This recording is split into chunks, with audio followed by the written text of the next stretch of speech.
జై గురుదత్త శ్రీ గురుదత్త. ఆయన మాటల మనిషి. అలా అని ఉత్తుత్తి మాటలు మాట్లాడే మనిషి అయితే కాదు. ప్రజల జీవనాడిగా ఉండే భాషలోని మాటలను పట్టి కలంలో నింపుకున్న మనిషి ఆయన.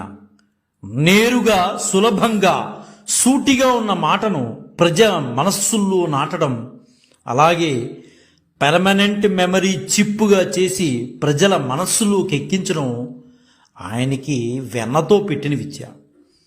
ఆయనకు మాటలు తెలుసు, మాటల వల్ల వచ్చే కష్టము తెలుసు. ఇవాళ కాదు రేపు రా, ఇప్పుడేం అవకాశాలు లేవు పో, నీ ముఖానికి సినిమాలా, ఇలాంటి మాటలన్నీ పడ్డాడు ఆయన. ఇంట్లో వెండి చెంబు అమ్మి మద్రాసు చేరుకుని కట్టికి నేల మీద ఆకలి కడుపుతో నిద్రించాడు ఆయన. ఆయనకి కష్టము తెలుసు, సుఖము తెలుసు. సత్కారాలు పొందాడు, చిత్కారాలు పొందాడు. ఎన్ని పొందినా నిండుకొండ లాంటి మనిషి ఆయన. ఆయన పేరు ముందు మన అందరం గౌరవించే ఒక గొప్ప అలంకారం ఉంది. నిజంగా ఆయన గురించి మాట్లాడాలంటే ఆయన మనసు పాటలకు మాటలకు నేటి తరానికి అందరికీ కూడా ఒక ఆచార్యవర్యుడేనండి ఆయన. మాటల పాటల యూనివర్సిటీకి రిటైర్మెంట్ లేనటువంటి వైస్ ఛాన్సలర్గా గుర్తింపు పొందిన మనసు కవిగా, మన సుకవిగా, నేటి మన ప్రాతస్మరణీయులుగా మన మనస్సు దోచిన ఆచార్యవర్యులు ఉచ్చూరి కిలాంబి వెంకట నరసింహాచార్యులు గారు. అదేనండి మన ఆచార్య ఆత్రేయ గారు. ఆచార్య ఆత్రేయగా యావత్ తెలుగు ప్రజలకు సుపరిచితులైన వారి పేరు, అసలు పేరు ఉచ్చూరి కిలాంబి వెంకట నరసింహాచార్యులు గారు. ఆయన కొన్ని రోజుల తర్వాత ఉచ్చూరు అనే ఊరి పేరుని తీసేశారు. అంటే ఆ ఉచ్చూరు నుంచి వచ్చాడు కాబట్టి ఉచ్చూరి అనే పేరు మాత్రం ఆయనకి, ఊరి పేరు మాత్రం ఉండిపోయింది. అసలు పేరు ఆచార్యను మాత్రం ముందు తెచ్చుకుని, అసలు పేర్లు ఆచార్య అని ఉంది కదా, అందులో ఆచార్య తెచ్చుకుని గోత్రనామం ఆత్రేయ అని కలుపుకొని ఆచార్య ఆత్రేయ అనే కలం పేరు పెట్టుకున్నాడు ఆయన. తెలుగులో నాటక సినిమా పాటల మాటల రచయితగా, నిర్మాత, దర్శకులుగా దాదాపు 400 సినిమాలకు మాటలు పాటలు రాసిన సుకవి మన ఆత్రేయ గారండి. ఆత్రేయకి ఆయనకి నటుడు కొంగర జగ్గయ్య గారు ఆప్తమిత్రుడండి. ఆత్రేయ గారు రాసిన పాటలు, నాటకాలు, నాటికలు, కథలు మొదలగు రచనలన్నీ 7 సంపుటాల్లో సమగ్రంగా ప్రచురించి జగ్గయ్య గారు తన మిత్రుడికి గొప్ప నివాళులు అర్పించాడండి. అది జగ్గయ్య గారి యొక్క మనసు. అయితే ఆచార్య ఆత్రేయ గారు తెలుగు సినిమా గేయ రచయితగా, సంభాషణాకర్తగా పేరు పొందిన, నిజానికి ఆయన మాతృరంగం నాటకాలే. మనం మాట్లాడుకోవాలంటే ఆయన మాతృరంగం ఏంటయ్యా అంటే నాటకాలే. నాటక రచయితగా ఆయన స్థానం సుస్థిరం అండి. మనస్సు కవిగా సినిమా వారు పిలుచుకునే ఆత్రేయ నాటకాల్లో చక్కని ప్రయోగాలు చేసి నాటక రంగాన్నే మలుపు తిప్పేశాడు ఆయన. శ్రీ పొట్టి శ్రీరాములు నెల్లూరు జిల్లాలో సూళ్లూరుపేట మండలంలో మంగళంపాడు గ్రామంలో సీతమ్మ కృష్ణమాచార్యుల దంపతులకు మే 7, 1921 సంవత్సరంలో ఆచార్య ఆత్రేయ గారు జన్మించారు. చిన్నప్పటి నుంచి నాటకంలోని పద్యాలను రాగయుక్తంగా చదివేవాడండి. పద్యాలుగా చదవటం కాదు, రాగయుక్తంగా చదవటం చాలా గొప్ప. అలాగా రాగయుక్తంగా చదివేవాడు. సమాజంలో మధ్యతరగతి కుటుంబ సమస్యలను తీసుకుని మనోహరమైన నాటకాలుగా మలిచేవాడు. ఆయన చిన్నప్పటి నుంచి ఏమిటో తెలియదు కానీ ఆయన కళ్ళ ముందు ఉన్నటువంటి అంశాలను మలిచి మనకి చూపించేవాడండి. అందువలన మన మనసుకి గట్టిగా హత్తుకునేవి. ఆచార్య ఆత్రేయ గారు ఏ ప్రయోగం చేసినా సమాజంలో ఉన్నటువంటి అంశాలను తీసుకుని దాన్ని మన మీద చొప్పించేవాడు. అందువలన మన మనసుకి హత్తుకుపోయేవి. వీరి ప్రవర్తన, ఎన్జిఓ నాటకాలు ఆంధ్ర నాటక కళా పరిషత్ అవార్డును గెలుచుకున్నాయి. అవి కూడా అంతేనండి, సామాజికంగా ఉన్న అంశాలను చొప్పించాడు. అందువలన కళా అవార్డులకి గెలుచుకున్నాయి. అవి విశేషంగా రాష్ట్ర వ్యాప్తంగా 100ల సంఖ్యలో ప్రదర్శనలు జరిగాయి. అలాగే కప్పలు అనేది బాగా ప్రాచుర్యం పొందిన నాటకం అండి. రాయలసీమ క్షామ పరిస్థితులను వివరించే మాయ, నాటకం స్వాతంత్రానంతరం దేశంలో చెలరేగిన హిందూ ముస్లిం హింసాకాండను ఈనాడు అనే నాటకం చాలా అద్భుతంగా సృష్టించిందండి. విశ్వశాంతి నాటకాన్ని కూడా ఆయన రచించారు. అయితే విశ్వశాంతి నాటకానికి కూడా రాష్ట్ర స్థాయి బహుమతి లభించిందనుకోండి. సమ్రాట్ అశోక్, గౌతమ బుద్ధ, భయం నాటకాలు కూడా ఈయన రాశారు. ఆత్రేయ గారు పలు చలనచిత్రాలకు సంభాషణలు, పాటలు కూడా రాశారు. వీరి పాటల్లో ఎక్కువగా మనసుకు సంబంధించిన ప్రస్తావన ఉండడం వలన అందరూ ఈయన్ని మనసు కవి, మన సుకవి అని అనుకునేవారు. ఈయన 1950వ సంవత్సరంలో దీక్ష చిత్రానికి తొలిసారిగా గీత రచన, అదే సంవత్సరంలో విడుదలైన సంసారం చిత్రానికి తొలిసారి కథారచన చేశారు. అయితే 1961లో అంటే దాదాపు 11 సంవత్సరాల తర్వాత వాగ్దానం చిత్రాన్ని నిర్మించి దర్శకత్వం కూడా చేశాడు ఈయన. చిన్న చిన్న పదాలతో స్పష్టమైన భావాన్ని పలికించడంలో నిజంగా చెప్పాలంటే ఆత్రేయ గారు ఘనపాటి అనే చెప్పాలండి. అంత గొప్పగా పండించేవాడు మాటలనైనా పాటలనైనా. ఆత్రేయ గారు గొప్ప వేదాంత అండి. ప్రతి విషయాన్ని వాస్తవిక దృష్టితో ఆలోచించి సంభాషణను సమకూర్చేవాడు. అందుకనే ఆయన మాటలు కానీ పాటలు కానీ అంత గొప్పగా పండే. ఈరోజు ఆయన గురించి మనం మాట్లాడుకోగలుగుతాం అంటే ఆయన రాసినవన్నీ వాస్తవిక దృష్టితో ఆలోచించి రాసినవేనండి. అందువలన మన మనస్సులకు దగ్గరయ్యాయి కాబట్టి ఈరోజు ఆయన గురించి మనం మాట్లాడుకోగలుగుతున్నాం. వేదాంతం, వైరాగ్యం ఒట్టిపడితే చాలా చాలా ప్రమాదం. వాటి జోలికి పోకుండా ఉంటే చాలా మంచిది. అవి మనిషిలోని కార్యదీక్షను, గట్టి విశ్వాసాలను దెబ్బతీస్తాయని ఆత్రేయ గారు అనేవారు.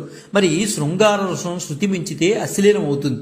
అటువంటి కొన్ని సన్నివేశాలకు రచయిత పచ్చిగా రాయక తప్పలేదు. నేను రాయను అని మడికట్టు కూర్చుంటే సినీ రచయితగా చిత్రపరిశ్రమలో ఏ రచయిత నిలబడలేడు. ఈ కారణమే ఆత్రేయను భూత్రేయ అనే మాట కూడా చాలామంది అన్నారండి. అంటే విమర్శలు అవుతే ఈయన మీద కూడా వచ్చాయి. ఆ మాట భూత్రేయ అనే ఆ మాట కూడా మూట కట్టుకున్నాడు ఈయన. అయితే ఆత్రేయ గారి జీవితాన్ని లోతుగా పరిగించి చూస్తేనండి కొన్ని విషయాలు మనకు బయటికి తెలుస్తాయి. అవి ఏంటంటే ఆయన మామగారు జగన్నాథాచార్యులు గారు చిత్తూరులో మ్యాజిస్ట్రేట్గా పనిచేసేవారు. ఆయన తన పలుకుబడిని ఉపయోగించి తిరుత్తల్లో సెటిల్మెంట్ ఆఫీసులో ఆత్రేయ గారికి గుమాస్తా ఉద్యోగం వేయించారండి. నెలకి 40 రూపాయలు జీతం. అయితే నిజంగా ఆత్రేయ గారు అలా ఉద్యోగంలో సెటిల్మెంట్ ఆఫీసులు చేస్తూ ఉన్నట్లయితే ఈరోజు ఆత్రేయ గురించి మనం మాట్లాడుకునే అవకాశం ఉండేది కాదేమో. భగవంతుడు కొన్ని జీవితాలకి మలుపుని తీసుకొస్తాడండి. ఆ మలుపుని మనం అర్థం చేసుకోవాలి. అయ్యో నా జీవితం ఇలా అయిపోతుందో అని మనం బాధపడకూడదు. ఆ మలుపు ఏం చేయాలి, ఎలా ఉండాలి ఏంటి అనేది భగవంతుడి నిర్ణయం. కొంతమంది జీవితాలు అంతే. భగవంతుడు మలుపు తీసుకొచ్చినప్పుడు ఆ మలుపుని అర్థం చేసుకోవడంలో మనలో ఉండాలి. అలాగే ఆత్రేయ గారి జీవితంలో చాలా మలుపులు వచ్చినాయి. కేవలం 40 రూపాయల జీవితంతో గుమాస్తా ఉద్యోగం చేసేవారు. పెళ్ళైన కొన్నాళ్ళకు ఉద్యోగం వదిలేశాడు. నాటకాలండి. పడుకున్నా, కూర్చున్నా, నుంచున్నా ఈ మహానుభావుడికి నోటంతా నాటకాలు ఎవరితో మాట్లాడినా నాటకాల గురించే మాట్లాడేవాడు. నాటకాల వ్యాపకంతో తిరిగేవాడు. రాత్రి పొద్దుపోయిన తర్వాత వస్తే వాళ్ళ మావయ్య గారి భార్య రహస్యంగా అన్నం పెట్టేది. ఇలా నాటకాలు వాళ్ళతో తిరిగితే చెడిపోతావు అంటే, ప్రబలంగా నాటకాల వాళ్ళతో తిరిగితే చెడిపోతారు అని ఒక అపోహ ముద్ర అనేది అప్పట్లో ఉండేదండి. దానివలన నాటకాల వాళ్ళతో తిరిగితే నువ్వు చెడిపోతావు, అనేక రకాల అలవాట్లు వస్తాయి అని వాళ్ళ మామగారు బలవంతంగా ఆత్రేయ గారిని తీసుకెళ్ళి చిత్తూరు జిల్లాలోని టీచర్ ట్రైనింగ్ స్కూల్లో చేపించేశారు. టీచర్గా అవుతే కొంతమందికి పాఠాలు చెప్పుకుంటూ కాలాన్ని గడుపుతాడు, వీడిని ఇలా వదిలేయకూడదు, నాటకాలు అని చెప్పి తిరుగుతున్నాడు, అనవసరమైన అలవాట్లు వచ్చేస్తాయి, అందువలన టీచర్ ట్రైనింగ్లో పడేద్దామని తీసుకెళ్ళి పడేశారు. అయితే నేను ఇందాక చెప్పినట్లు భగవంతుడు ఒక వ్యక్తిని ఒక విధంగా ఉపయోగించుకోవాలన్నప్పుడు ఎన్ని కట్టుబాట్లు పెట్టినా అందులోంచి బయటపడాల్సిందే. ట్రైనింగ్లో ఉంటూ కూడా నాటకాల పిచ్చితో ఒకసారి గోడ దూకేసి నా ట్రైనింగ్ సెంటర్ నుంచి గోడ దూకేసి పారిపోయాడు. ఆ తర్వాత నెల్లూరు మున్సిఫ్ కోర్టులో కొంతకాలం పనిచేశాడు. అలాగే జమీన్ రైతు పత్రికలో కొంతకాలం పనిచేశాడు. స్వర్గసీమ చిత్రం గురించి అన్ని పత్రికలను పొగుడుతూ సమీక్షలు రాస్తూ ఉంటే ఈయన మాత్రం ఆ స్వర్గసీమ చిత్రం బాగాలేదని రాశాడు. దాంతో ఆ పత్రిక వాళ్ళు కోప్పడి ఆ ఉద్యోగం కూడా తీసిపడేశారు. ఆ కోపంతో ఈయన వదిలేసి వచ్చేసాడు అనుకోండి, ఆడు తీయటం కన్నా ఈయన వదిలేసి వచ్చేసాడు కోపంతో. అలా ఏ ఉద్యోగంలోనూ కూడా ఆత్రేయ గారు ఇమడలేకపోయారండి. ఆయన మనస్తత్వం అవ్వచ్చు, భగవంతుడు వేసిన ప్లాట్ఫామ్ అవ్వచ్చు, ఏదైనా అవ్వచ్చు, కానీ ఆత్రేయ గారి తత్వం మాత్రం అదే. ఎప్పుడు కూడా మనస్సు మీదే ఆయన ఉండేదండి. అంటే సామాజికంగా ఉన్నటువంటి అంశాలను ఆయన చూపించేవాడు ఏ విషయంలో అయినా సరే. అయితే కొంతమందికి అది నచ్చకపోవచ్చు. ఒక విషయం అందరికీ నచ్చాలని అవుతే మాత్రం కాదండి, అందరికీ నచ్చని అవసరం లేదు. అయితే జగన్నాథాచార్యులు గారు కుమార్తె వివాహం మద్రాసులో ఆచార్య ఆత్రేయ గారి ఇంట్లో ఘనంగా జరిపించారండి. అయితే ఆ సందర్భంగా ఆయన కొన్ని పాటలు కూడా రాశారు. ఎందువలంటే జగన్నాథాచార్యులు గారు చిన్నప్పుడు ఈయన ఆదుకున్నారు అన్న విశ్వాసంతో కొన్ని పాటలు రాశాడు. అవి తర్వాత సినిమాల్లోకి రూపుదిద్దుకోవడం విశేషం అండి. నిజంగా చెప్పాలంటే సినిమా కోసం రాయలేదండి, జగన్నాథాచార్యులు గారి అమ్మాయి పెళ్లి కోసం రాసిన పాటలు. అమ్మాయి పెళ్లి సందర్భంగా ఒక పాట రాశాడు. ఆ పాట తర్వాత సుమంగళి సినిమాలు తమిళ బాణి ఆధారంగా మార్చారనుకోండి. కొత్త పెళ్లి కూతురా రారా నీ కుడికాలు ముందు మోపి రారా అనే పాట జగన్నాథాచార్యులు గారి అమ్మాయి గురించి రాసిన పాట. ఆ తర్వాత సుమంగళిలో పెట్టుకున్నారనుకోండి పాటగా. అలాగే కృష్ణంరాజు గారి సినిమా త్రిశూలం సినిమాలు ఒక పాట పెట్టుకున్నారు. ఆయన జగన్నాథాచార్యులు గారి అమ్మాయి గురించి రాసిన పాట పెళ్ళంటే పందిళ్ళు సందిళ్ళు అనే ఆ పాట రాశాడు ఆయన. అది త్రిశూలం చిత్రంలో పాటగా మార్చుకున్నారనుకోండి. తర్వాత ఆత్రేయ నాటకాలు రాస్తూ నాటకాలు వేస్తూ పొట్ట పోషించుకోవడం కోసం చాలా చాలా ఉద్యోగాలు చేసేవాడండి. అయితే నెల్లూరులోని కస్తూరిబా బాలికల పాఠశాలలో ఆడపిల్లలకు నాటకాలు నేర్పేవాడు ఈయన. అంటే ఈయన కూర్చున్న నుంచున్న పడుకున్న నాటకాలే కదండి, నాటకాలు పిచ్చితో ఉండేవాడు. అందరూ కూడా ఏమిటి ఇది ఇలా అయిపోతున్నాడు ఏంటి అనుకునేవారు. ఎక్కడ కూడా ఆయన ఒక దాంట్లో ఇమిడి ఉండలేకపోయేవాడు. ఎక్కడికి వెళ్ళినా నాటకాల పిచ్చితో ఉద్యోగాలను దాన్ని నాశనం చేసుకుని వచ్చేవాడు. ఆ సందర్భంగా ఆ నాటకాలు ఆడపిల్లలకు నేర్పుతున్నప్పుడు శ్రీమంతులైన రెడ్ల యొక్క పిల్లలు జట్కాల మీద, ఆ రోజుల్లో జట్కాలు కదండి, జట్కాల మీద కార్ల మీద స్కూల్కి రావడం చూసి వాళ్ళ దర్జాను చూసి తన అవస్థను తలుచుకుని అప్పుడు ఆత్రేయ గారు ఒక పాట రాసుకున్నారు. అయితే ఆయన రాసుకున్న పాటని మొదటి సంసారం చిత్రంలో పెడదాం అనుకున్నారు, కానీ ఎందుకో మరి అది పెట్టలేకపోయారు. తర్వాత తోడుకోళ్ళు సినిమాలో ఈ పాటను, అంటే ఆయన రాసుకున్న పాటను ఉపయోగించుకున్నారు. అదేంటంటే కారులో షికారుకెళ్ళే పాలబొగ్గల పసిడి చానా. ఈ పాట నిజానికి ఆయన రెడ్ల పిల్లలు కార్ల మీద జట్కాల మీద వచ్చి నాటకాలు నేర్చుకోవడానికి వస్తుంటే అది చూసి ఆయన రాసుకున్న తన్మయత్వంలో రాసుకున్న పాట ఇది. అదేవిధంగా ఒకసారి ఏదో చిత్రానికి పాట రాయవలసి వచ్చింది. చాలా సమయం తీసుకోవడంతో నిర్మాత గొల్లుమన్నాడు. అయితే అదేంటండి ఆత్రేయ గారు, మీరు పాట ఇస్తే మీరు రాయట్లేదు ఏంటి అన్నాడు. వెంటనే ఆత్రేయ గారు, ఏవండి నిర్మాత గారు, మీరు అర్జెంటుగా నాకు నా హోటల్, నేను ఉంటున్నటువంటి హోటల్ మార్చేయండి నన్ను అన్నాడు. ఈయనకి నిర్మాత దర్శకుడికి అర్థం కాలేదు. ఏంటి మార్చేయమన్నాడు, హోటల్నే మార్చేయమంటాడు, ఉన్న హోటల్ బాగానే ఉంది కదా, సౌకర్యంగా ఉంది కదా, ఆత్రేయ గారు ఎందుకు హోటల్ మార్చమంటున్నాడు అని అర్థం. సరే పెద్ద ఆయన ఏదో చెప్పాడు కదా, పాట రాయడం ముఖ్యం మనకే, ఇంకో హోటల్లోకి మార్చారు. అయితే ఆ పాట కోసం బస్ చేసిన హోటల్ పేరు ఏంటంటే చోళ. ఆయన పల్లవి తట్టడం లేదు, ఎన్నిసార్లు పల్లవి రాసినా రావట్లేదు ఆయనకి. హోటల్ మార్చిన వెంటనే ఆ పాట పూర్తి చేసాడు. అయితే వాళ్ళందరూ అడిగారు, అయ్యా ఏమిటి హోటల్ వేరే హోటల్కి వెళ్ళంగానే మీకు పల్లవి వెంటనే వచ్చేసి వెంటనే రాయగలిగారు ఎందుకు అని అడిగితే ఆయన అన్నారు, ఏమయ్యా చోళ్ళుకిను పల్లవులకి పడదు కదా, చోళులకి పల్లవులకి ఎక్కడ పడింది చరిత్రలో ఇది అంటే, నేను చోళుల యొక్క చోళ అనే హోటల్లో ఉన్నాను, పల్లవి ఎలా వస్తుంది అన్నాడు. అంటే ఆయన యొక్క చమత్కారం, ఆయన యొక్క విషయాన్ని శ్లేషగా ఎంత చక్కగా చెప్పగలరు అనేది మనకు దీన్ని బట్టి అర్థమవుతుంది. అంటే ఆయన అన్ని డక్కా ముక్కీలు తిన్నాడండి. ఆయన సమాజంలో ఎలా ఉండాలి ఎలా ఉండకూడదు అనేది నిజంగా చెప్పాలంటే ఒక డిక్షనరీ లాంటి వాడండి ఆచార్య ఆత్రేయ గారు. ఆచార్య ఆత్రేయ గారి గురించి ఒక విమర్శ మాత్రం పలువురిలో అందరిలోనూ ఉందండి, ఆ రోజుల్లో ఉండేదట. ఆత్రేయ గారు రాసి ప్రేక్షకులను రాయక నిర్మాతలను ఏడిపిస్తాడు అనేది ఆ సినీ జగత్తులో ఒక నానుడిగా అయిపోయిందండి. ఆయన మనసు మీద రాసిన పాటలన్నీ నాకు తెలుసుండి బహుశా మరొకరు ఎవరు కూడా అంత సాహసం చేసి ఉండరేమో. ఆయన మనసు మీద రాసిన పాటలన్నీ ఒక ఎత్తండి. నిజంగా చెప్పాలంటే మూగ మనసుల్లో రాసిన పాటలు ఒక ఎత్తు. దాదాపు మూగ మనసులు చిత్రంలో అంటే 1964లో వచ్చిందండి ఈ చిత్రం. 1964 జనవరి 31వ తారీఖున రిలీజ్ అయింది ఈ సినిమా. దాదాపు 8 పాటలుంటే అందులో 6 పాటలు ఆచార్య ఆత్రేయ గారే రాశారు. 2 పాటలు కొసరాజు గారు తర్వాత దాశరథి వారు రాసి ఉంటారు 2 పాటలు. మిగతా 6 పాటలు కూడా ఈయనే రాశారండి, ఆచార్య ఆత్రేయ గారు రాశారు. అయితే రాయటం కాదండి, ఈనాటికి కూడా ఆ పాటలు వింటే మన మనస్సు లోతుల్లోకి వెళ్ళి అది టచ్ చేస్తుందండి. ఆ పాటలు ఎంత అద్భుతమైన పాటలండి. ఆయన రాసిన పాటలు ఒక్కొక్కటి వింటూ ఉంటే, ఆ సాహిత్యం వింటూ ఉంటే ఎంత అద్భుతమైన మనిషి మన నుండి దూరం అయిపోయాడా అని అనిపిస్తూ ఉంటుంది.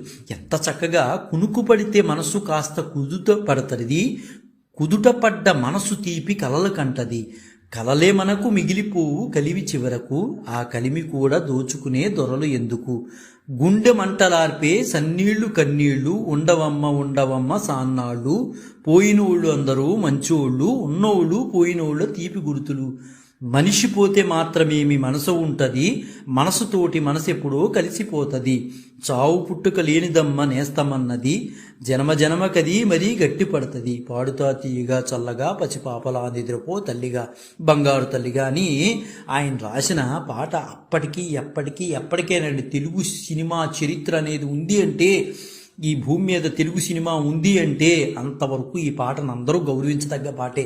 అందరి మనస్సుల్లోకి వెళ్ళి కలిసి వేస్తుందండి ఈ పాట. ఒక్కసారి ఈ పాటని 50-60 ఏళ్ల వాళ్ళు వింటే కళ్ళమని నీడ్చుకోవాల్సిన వాళ్ళు ఎవరు ఉండరు. ఆ పాట తన్మయత్వం అలాంటిది. అంత చక్కగా రాశాడు ఆయన పాట. 50-60 ఏళ్ల వాళ్ళు ఒక్కసారి ఆ పాట వింటే, అంటే వయసును బట్టి కాదండి, రసజ్ఞత ఉండాలి. ముఖ్యంగా ఏంటంటే వయసు 50 ఏళ్ళు 60 ఏళ్ళని కాదు, 30 ఏళ్ళు వాళ్ళు కూడా రసత్వం ఉన్నవాళ్ళు, ఆ రససిద్ధి ఉన్నవాళ్ళు తన్మయత్వం పొంది కళ్ళమ నీళ్లు కారుస్తారు. 60 ఏళ్ళు 70 ఏళ్ళు వచ్చి జ్ఞానం లేకుండా పశువుల్లాగే తిరిగే వాళ్ళు బయట ఉన్నారు, మనం చూస్తూనే ఉన్నాం ప్రపంచంలో. అది కాదండి, ఎంత చక్కగా ఆయన రాశాడండి. ఈరోజు ఆయన పాట గురించి మనం తలుచుకుంటున్నామంటే నిజంగా ఆ లోతు అలాంటిదండి, అంత అద్భుతంగా. బహుశా ఇలాంటి పాట మరొకరు ఆ సాహసం చేయరేమో అని అనిపిస్తోంది. అంత చక్కగా మూగ మనసుల్లో పాడుతా తీయగా చల్లగా అని ఆ ఒక్క పాటే కదండి, 6 పాటలు అంత చక్కగా ఆయన రాయగలిగాడు. అందుకనే ఆయన మనసుగా వెయ్యారేమో అని నాకు అనిపిస్తోంది. ఆత్రేయ గారు టైంకి పాటలు రాయకుండా ఆయన నిర్మాతలను ఎలా ఏడిపించేవారు అనేందుకు చాలా ఉదాహరణలు ఉన్నాయి. అందులో మచ్చుక్కండి ఏంటి, డైరెక్టర్ పి పుల్లయ్య గారు ఆత్రేయ గారి యొక్క మంచి స్నేహితులండి. ఎంత అంటే ఒకరినొకరు బండబూతులు తిట్టుకునేంత స్నేహితులు అనమాట పుల్లయ్య గారు ఆత్రేయ గారు. పుల్లయ్య గారు అక్కినేని నాగేశ్వరరావు గారి హీరోగా మురళీకృష్ణ చిత్రాన్ని నిర్మిస్తున్న సందర్భంలో హీరో విధి లేని పరిస్థితుల్లో హీరోయిన్ని వదిలి వెళ్ళిపోవాలి. ఆ సందర్భానికి తగిన ఒక విషాద గీతం రాయవలసి ఉంది. ఆత్రేయ గారిని అడుగుతూనే ఉన్నాడు, అలాగే అంటున్నాడు, ఆయన మాట్లాడలా, అడుగుతున్నాడు, అలాగే అంటున్నాడు, మాట్లాడలా. ఆత్రేయ గారు ఎన్ని రోజులు గడిచినా పాట ఇవ్వకపోవడంతో పుల్లయ్య గారికి ఇంకా కోపం వచ్చింది. ఆత్రేయ ఇంటికి వెళ్ళిపోయి ఆయన కారులో ఎక్కించుకుని ఎలా రా నువ్వు అని చెప్పేసి కారులో ఎక్కించేసుకుని ఎక్కడికో బయటికి తీసుకెళ్ళిపోయాడు. దారిలో బండ బూతులు తిట్టి మధ్యలో కారు ఆపి దిగమని చెప్పి, ఇక నిన్ను పాట రాయమని అడగను ఎప్పుడు కూడా, నువ్వు నాకు ఒక్కడికే లేట్ చేస్తున్నావు, నువ్వు పాట ఇవ్వట్లేదు అని పుల్లయ్య గారు ఘాటుగా అన్నారు.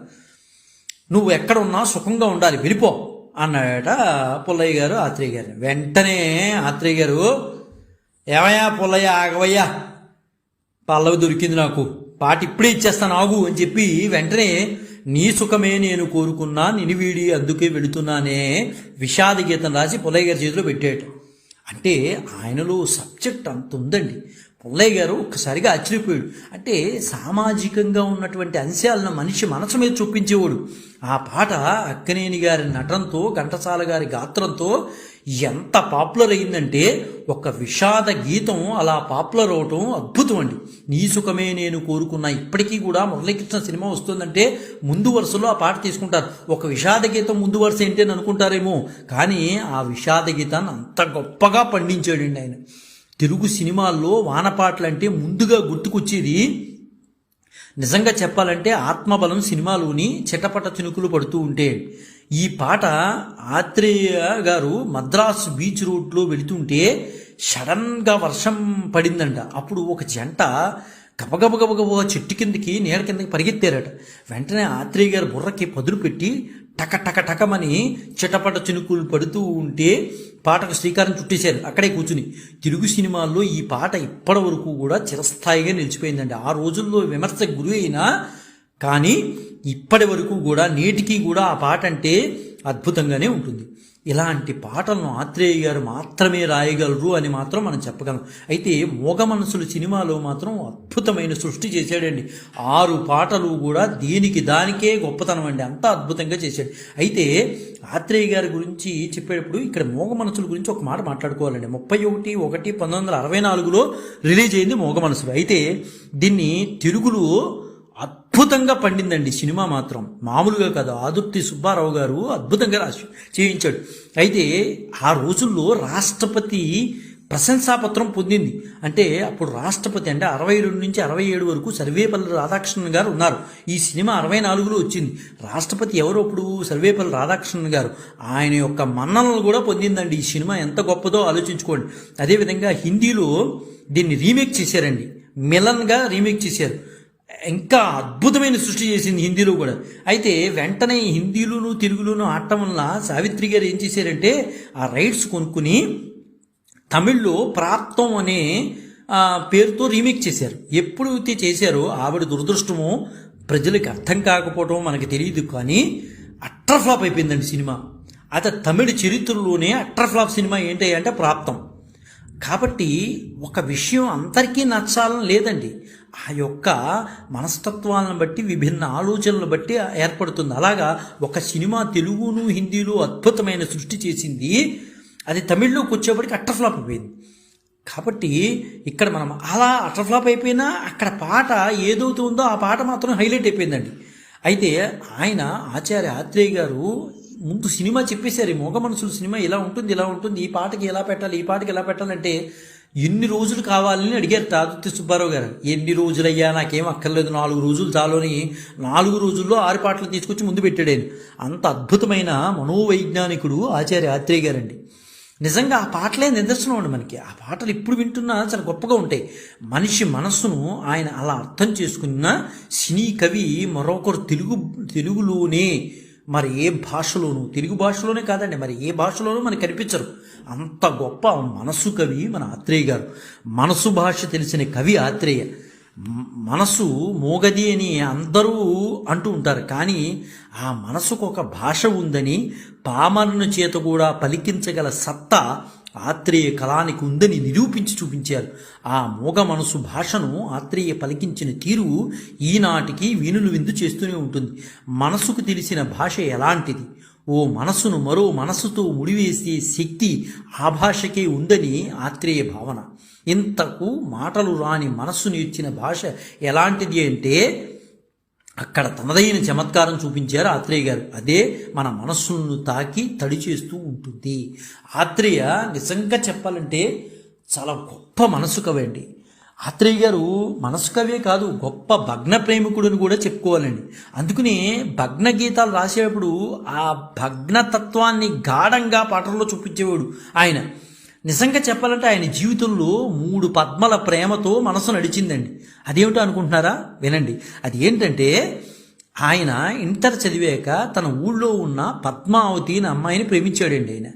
ఆ అమ్మాయి కూడా ఆత్రేయ గారిని ప్రేమించింది. పెళ్లి చూసుకోవడం ఇంకొక్కటే తరువాయి. అయితే పెద్దలు దగ్గరికి తీసుకెళ్లారు వ్యవహారం. సరే, పెద్దలు కూడా అంగీకరించారు. అంగీకరించినప్పుడు మన హిందూ సంప్రదాయంలో, మన సనాతన ధర్మంలో ఒక విషయం ఉందండి. అది ఏంటంటే ఇప్పుడంటే అడ్డగోలుగా వెళ్ళిపోతున్నారు ప్రతి విషయానికి కూడా.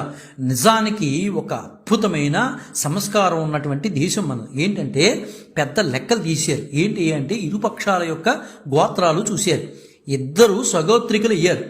సగోత్రికుల వివాహం అనేది మనకి కుదరదండి. మన ధర్మంలో సగోత్రికులు వివాహం చేసుకోవడానికి కుదరదు. ఇప్పుడు అడ్డగోలుగా మాకు లేవు అలాంటివి, ఏమిటో వీడికి ఏమి తెలుసు, ఒక పుస్తకం చదివాడా ఏం చేశాడు, మాకు లేవండి అలాంటి రూల్స్, ఏం తెలుసు నీకు?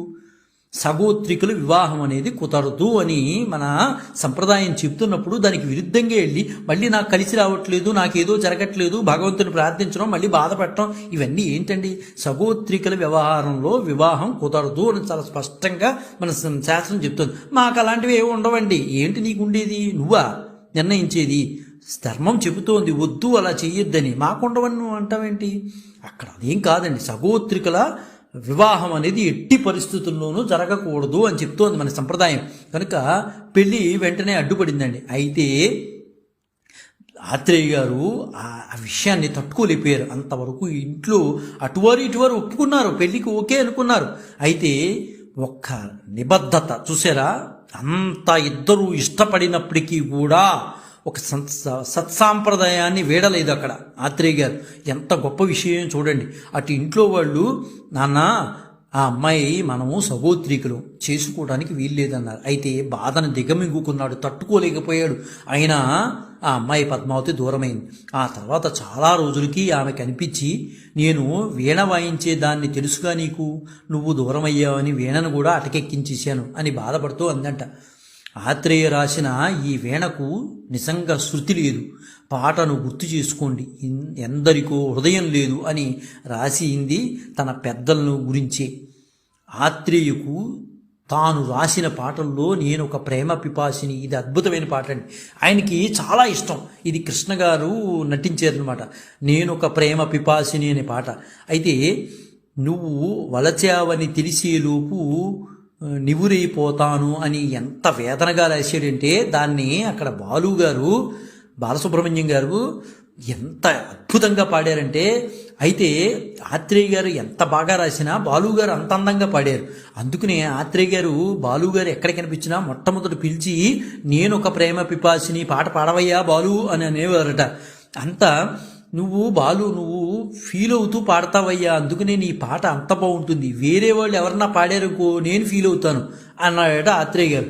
ఆ సందర్భంలో కూడా ఆయన జోకులు వదలలేదండి, అంత చక్కగా మాట్లాడేవాడు ఆయన. అలాగే ఒకసారి వారికి సింహపురిలో విపరీతమైన టైఫాయిడ్ వచ్చింది మన ఆత్రేయ గారికి. అప్పుడు హాస్పిటల్లో చేరారు. అప్పుడు ఆయన పద్మ అనే నర్సు బాగా సహాయం చేసిందండి ఆయనకి. ఆ సహాయం ఆత్రేయ గారి మనసులో ప్రేమగా రూపాంతరం చెందింది. ఆ నర్సును అందరూ బాణే అని పిలిచేవారు. అయితే కొంతకాలం తర్వాత ఆమె చనిపోయింది. అయితే ఆత్రేయ గారికి ఇవన్నీ మనసు మీద పడిన గాయాలండి. ఆ అమ్మాయిని పెళ్లి చేసుకుందాం అనుకున్నాడు, ఆ అమ్మాయి చనిపోయింది. మొదటి అమ్మాయిని పద్మను పెళ్లి చేసుకుందాం అనుకున్నాడు, సగోత్రికులు అయ్యారు. ఇవన్నీ కూడా ఆయన మనసులో ఉన్నటువంటి బాధలండి. ఆ తర్వాత పద్మావతి అనే ఆవిడ్ని వివాహం చేసుకున్నారంటే ఆయన జీవితం 3 పద్మాలతో తిరిగింది అనేది మనకు అర్థమవుతుంది. అందుకే ఆయన 3 పద్మాల చుట్టూ తిరిగింది ఆయన జీవితాన్ని చాలామంది విశ్లేషకులు మనకి అంటూ ఉంటారండి. అందుకనే ఆయన మనసు గురించి రాసే పాటలు అంత గొప్పగా పండించగలిగారేమో అనిపిస్తుంది. ఎందువలంటే ఆయన జీవితంలో అన్నీ చూడగలిగారండి, అందువనే అంత ఇదిగా పండించగలిగారేమో అని అనిపిస్తుంది. అందుకనే జగమే మాయ అనే పాటలో కావడి కొయ్యేనోయ్ కుండలు మన్నేనోయ్ కనుకుంటే సత్యమింతేనోయ్ అంటాడు సముద్రాలు గారు. మనవి మట్టి బతుకులని సమస్తం ఏదో ఒక దశలో మట్టిలో కలిసిపోవాలని, అందుకనే ఆశామోహాలే దరిలానీకోయ్ అంటాడు సముద్రాలు గారు. అయితే ఈ సత్యాలు తెలియకనే మనిషి ఆశామోహాల్లో పడిపోయేది ఏంటి అన్న ప్రశ్న తలెత్తుతుంది. వాస్తవానికి ఈ సత్యాలు ఎవరికీ తెలియనివి కాదండి, అందరికీ తెలిసినవే. అసలే మనుషులు వాటిల్లో పడిపోతాడు, తెలిసినా కూడా ఆ వ్యామోహంలో పడిపోతాడు, అందులో పడిపోక మిలమిల్లాడుతూ ఉంటాడు. అయితే కానీ ఈ విలాపంలో ఎంతో తీయదనం ఉందా అంటే అలా పడి కొట్టుకోవడంలో కూడా తీయదనం ఉందని అతని మనసుకు తెలుసు. అందుకనే బంధాలు అనుబంధాల కోసం మనిషి తపిస్తూ ఉంటాడు. ఈ గొప్ప సత్యాన్ని ఒక తాత్విక స్థాయి చెప్తాడు ఆత్రేయ గారు. అంతా మట్టేనని తెలుసు, అది ఒక మాయేనని తెలుసు, తెలిసి వలసి విలపించుడులో తీయదనం ఎవరికి తెలుసు అంటాడు. ఆయన సముద్రాలు గారు రాసిన దానికి ఈయన నెక్స్ట్ దాని కంటిన్యూషన్ ఇస్తూ ఒక సినిమాలో అంతా మట్టేనని తెలుసు, అది మాయేనని తెలుసు, తెలిసి వలచి అని ఎంత చక్కగా చెప్పాడు చూడండి. వలిపించడంలో తీయదనం ఎవరికి తెలుసు అంటాడు. మానవ జీవితంలో కలతలు కల్లోలాలు ఇవన్నీ ఎరుగుకి చేసిన పరిణామాలే కాదని మనసుకు ఆ పరిణామాలన్నీ తెలుసని, విలపించడంలో తీయదనాన్ని ఆస్వాదించడం కోసం మనసుకు తెలుసని తేల్చి చెప్పేశాడు ఆత్రేయ గారు. ఇది నిజంగా జగమే మాయ అనే పాటను మించినటువంటి పాటగా మనం మాట్లాడుకోవచ్చండి. అంత అద్భుతమైన పాట అండి ఇది. అంటే అంత చక్కగా ఏదైనా సరే ఆత్రేయ గారు ఒక విషయాన్ని పండించగలడండి. ఆయన అంత అద్భుతమైన సృష్టి ఆత్రేయ గారికి ఉందండి. పాట అనగానే అందరూ కూడా ఆయన ఎంత ఇబ్బంది పెట్టినా ఆత్రేయ గారి ద్వారానే పాడించుకునేవారు. ఎందువల్లంటే అంత గొప్పగా ఏది అడిగినా అంత గొప్పగా పాడగలడండి ఆయన. అందుకనే ఆత్రేయ గారి పాట కావాలి అనుకునేవారు. అయితే తెలుగు సినిమా రంగంలో మనసుపై 100కు పైగా పాటలు రాసిన ఏకైక కవి మన ఆత్రేయ గారే అని అనుకోవచ్చండి. ఆయన ఆత్మకథ అసంపూర్తిగా విడిచిపెట్టి వెళ్ళిపోయారండి మహానుభావుడు. ఈ కథ పూర్తి చేసినట్లయితే గొప్ప పద్య కావ్యం మన ముందు ఉండేదండి. అది ఒక్కటే బాధాకరం. ఆయన ఆత్మకథని పూర్తి చేయలేక వదిలేసి వెళ్ళిపోయాడు. ఆత్మకథను కొందరు నీతి కొరకు, కొందరు ఖ్యాతి కొరకు, కొందరు పాడు పొట్ట కొరకు, కూటి కొరకు, ముక్తి కొరకు, ఆవేశ విముక్తి కొరకు, ప్రేమ కొరకు, ప్రేయసు కొరకు కొందరు రాస్తే, నేను నాలోని నిజం కోసం రాస్తున్నానని ఆత్మకథ యోగ్యతాపత్రంలో ఆత్రేయ గారు చాలా చక్కగా చెప్పుకున్నాడండి. ఈ జీవిత కథను ఆయన ఒక మాట అన్నాడు. ఎంత అద్భుతంగా చెప్పాడంటే, ఆత్మకథలు అమ్మ మీద 17 పద్యాలు రాసిన ఆత్రేయ తమ తల్లి సీతమ్మను చల్లని తల్లిగా అభివర్ణించాడండి. పుట్టినిల్లు బాగా బతికింది, భ్రాంతి, క్షమ, విద్యాబుద్ధులు, తొలిగాయం అనే శీర్షికతో సాగించిన ఆత్మకథ తాను పుట్టి పెరిగిన రీతును, చవిచూసిన సంఘటనను చిక్కటి పద్యాలతో రూపొందించాడు ఆత్రేయ గారు. బడి జీవితానికి డబ్బులు ఇస్తే కాఫీ హోటళ్లు ఖర్చు చేయడం, పుస్తకాల కోసం ఇచ్చిన డబ్బును సిగరెట్ల కోసం ఖర్చు పెట్టడం, వెచ్చాల కోసం ఇచ్చిన డబ్బును తస్కరించి తీసుకోవడం, ఆయన ఇలాంటి పనులు కూడా కప్పిపుచ్చుకోకుండా, అబద్ధాలు ఆడకుండా ఇవన్నీ కూడా చక్కగా అందులో రాసుకున్నాడండి. ఆయన తిరుగుళ్ళు కూడా రాసుకున్నాడు ఆత్మకథలో. ఎంత ధైర్యం ఉండాలండి, ఎవరి వల్ల అవుతుందండి ఇలా రాయటం అనేది? అంత చక్కగా రాసుకున్నాడు. అంటే ఆయన ఆత్రేయ చిత్రమైన మనస్తత్వం గలవారండి. నిర్మాతల దగ్గర ఒక 500 రూపాయలు అప్పు తీసుకోవడానికి వెళ్ళాడు అనుకోండి, ఆయన 300 రూపాయల ట్యాక్సీ ఖర్చు పెట్టుకుని వెళ్ళేవాడు. అలా ఎన్నోసార్లు చేశాడు ఆయన. 500 అవసరం అయితే ఎవరి దగ్గరికైనా అప్పుకు వెళ్తే 300 రూపాయలు ట్యాక్సీ ఖర్చు పెట్టుకుని వెళ్ళేవాడు. డబ్బులు వచ్చేదాకా బాగా కష్టపడేవాడు. ఎన్నో నిద్రలేని రాత్రులు గడిపాడు ఆయన. డబ్బులు వచ్చాక ఖర్చు పెట్టేదాకా నిద్రపోయేవాడు కాదు. ఆత్రేయ కొత్త వస్తువుల మీదే వ్యామోహం ఎక్కువగా ఉండేదండి. డబ్బులన్నీ కూడా అందుకునే ఆయన విపరీతంగా ఖర్చు చేశాడు. ఆత్రేయ గారు ఎంత సంపాదించాడో అదంతా మురికి గుంటలో పోసేసినట్టు అయిపోయిందండి. విలువ లేని కొన్నిటికి విలువనిచ్చి అంతా పోగొట్టుకున్నాడు. జీవితంలో గుర్తుపెట్టుకోవాల్సిన విషయం ఏంటంటే, విలువ లేని వాటికి విలువనిచ్చాడు ఈయన. అందువలన మొత్తం పోగొట్టుకున్నాడు. చివరి రోజుల్లో ఎంత మానసిక వ్యధ అనుభవించాడంటే ఆత్రేయ గారు, అంత మానసిక వ్యధను అనుభవించాడు. ఇన్ని పాటలు రాస్తావు, ఇంత చెబుతావు, నువ్వు కట్టుకున్న వారికి ఏం చేసావు అంటే, ఆ విషయాలు దయచేసి నన్ను అడగొద్దు. జీవితంలో పొరపాట్లు జరిగాయి, దిద్దుకోలేనంత పొరపాట్లు జరిగాయని అంత గంభీరంగా చెప్పగలిగే ధైర్యవంతుడు ఆత్రేయ గారండి. ఆయన పెద్ద ఇంట్లో నుంచి చిన్న ఇంట్లోకి, అక్కడి నుంచి ఇంకా చిన్న ఇంట్లోకి మారటం అందరూ చూసిన వాళ్ళే. అయితే వేటూరి గారి, సీతారామశాస్త్రి గారి ఉధృతం పెరిగిపోవడంతో నిర్మాతల్లో ఆత్రేయ గారిని భరించలేమన్న భావన పెరిగిపోయింది. కొంతమంది పాట కావాలని చెబుతారు, వాళ్ళకి ఏం కావాలో తెలియదు. అటువంటి వాళ్ళని ఆత్రేయ గారు ఫుట్బాల్ ఆడుకునేవాడు. ఏం కావాలో తెలిసిన వాడితో ఆత్రేయ గారు జోకులు వేయలేదు. ఎప్పుడు కూడా జోకులు వేసేవాడు కాదండి, చక్కగా మాట్లాడేవాడు. ఏమి కావాలి తన దగ్గర నుంచి అనుకునేవాడి కోసం ఆయన ఇప్పుడు మాట్లాడలా. సరదాగా వచ్చి ఏదో ఒకటి చేద్దాంలే అనుకునేవాడు మాత్రం ఆయన వదిలిపెట్టలా. అయితే ఆత్రేయ గారు కర్మ సిద్ధాంతాన్ని వ్యతిరేకించినటువంటి వ్యక్తి అండి. చివరి వరకు పాటలు రాస్తూనే కాలం గడిపాడు. ఆ కోరిక నెరవేర్చుకున్నారు కూడా ఆయన. ఆత్రేయ పాటల్లో మనస్సు ప్రాణంతో కదలాడుతుందనే మాట సత్యం.